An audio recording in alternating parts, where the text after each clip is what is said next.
నా పేరు నాయని కృష్ణ ముదిరాజు. నేను ఆర్టీఐ కన్సల్టెంట్గా దాదాపు ఒక 15 సంవత్సరాల నుండి నేను చేస్తున్నాను.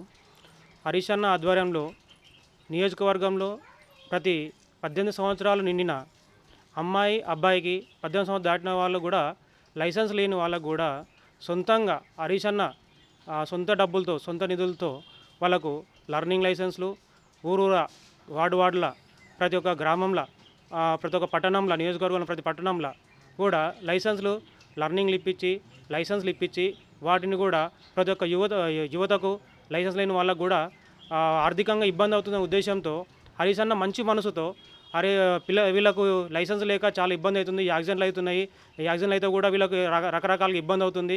వాళ్ళకు ట్రైనింగ్తో పాటు మంచిగా వాళ్ళకు లైసెన్స్లు ఇప్పించి 18 సంవత్సరాలు నిండినా కానీ లైసెన్స్ లేని వాళ్ళకు వృద్ధులకు అంటే 18 సంవత్సరాలు దాటిన తర్వాత కూడా లైసెన్స్ తీసుకొని వాళ్ళకు కూడా ఊరూర గ్రామాన పట్టణంలోని వార్డులలో కూడా రకరకాల మనుషులకు కూడా లైసెన్స్లు ఇప్పించి వాళ్ళకు ఒక చేదోడు వాదోడుగా హరీష్ అన్న సొంత నిధులతో లైసెన్స్ లర్నింగ్ నుంచి లైసెన్స్ దాకా ఇప్పించి వాళ్ళకు ఒక సహాయం కూడా చేయడం జరిగింది.